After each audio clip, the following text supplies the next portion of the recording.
to my channel.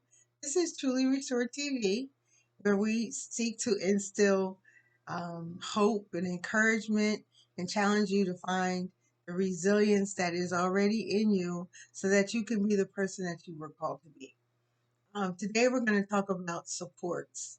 And I also like to talk about use the word community in exchange for the word supports because we all have a community around us. Some people refer to it as family, and there are so many people that I have met in the world that do not have blood relatives to rely on. So they've created a community of friends and play uncles and play aunts, if you will, of people that they worship with, of people that they work with, people that they play with. It's all about supports. I'm a member of a community that says, all I need is one person who believes in me and wants to help me in my recovery. And I have definitely been blessed to have several people who believe in me and want to help me in my recovery.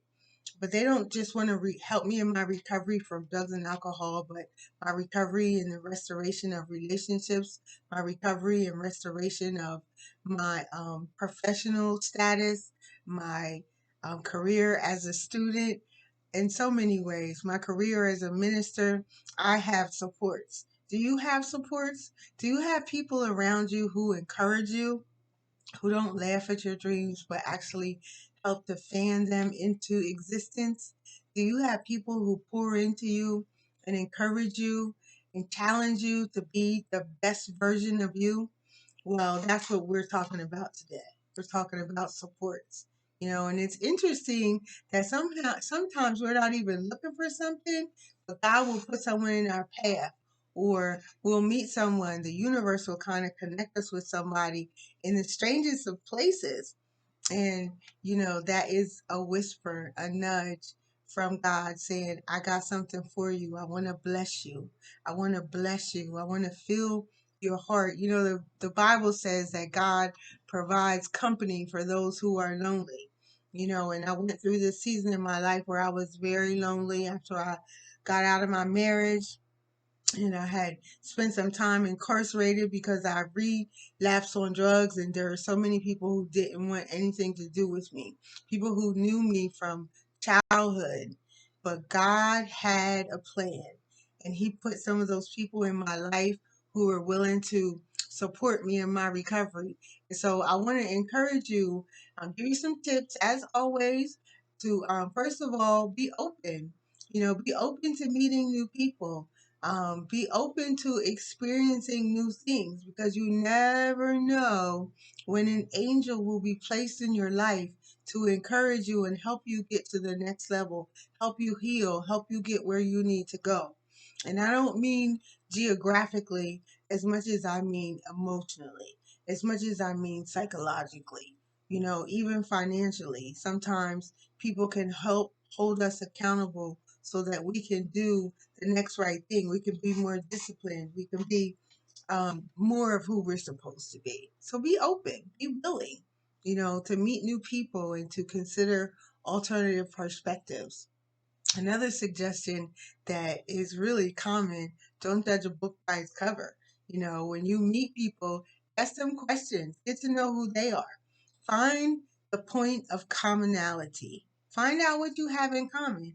Maybe you lived in the same city and didn't know it.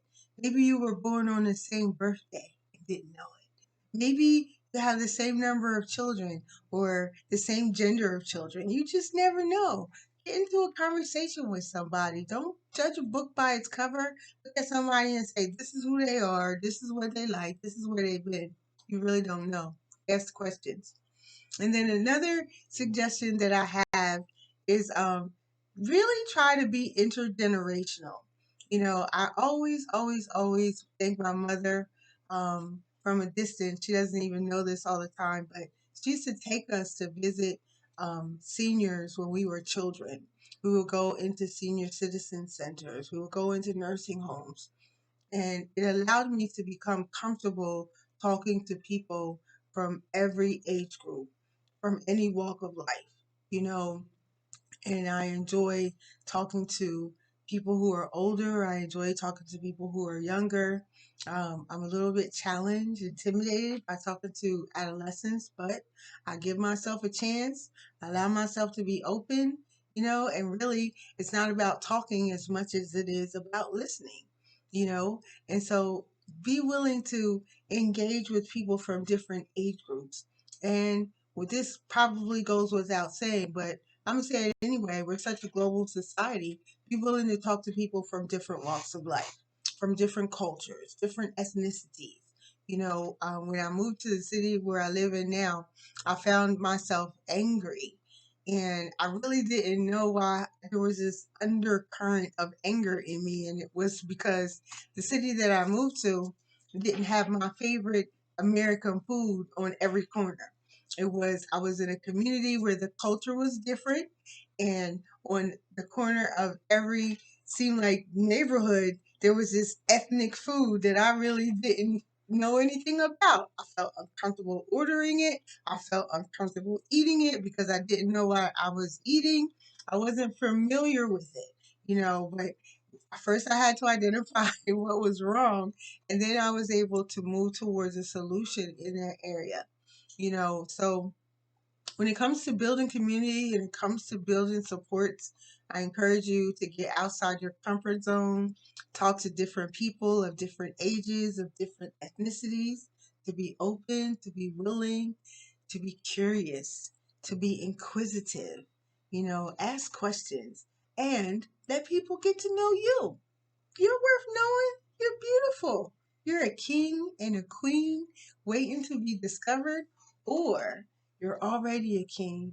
You're already a queen, and we want to know more about you. That's all I have to share today. Thank you so much for joining us on Truly Restored TV. And by us, I mean me, God, and my girlfriend back here. All right. God bless you. Take care, and I'll see you next time. Bye bye.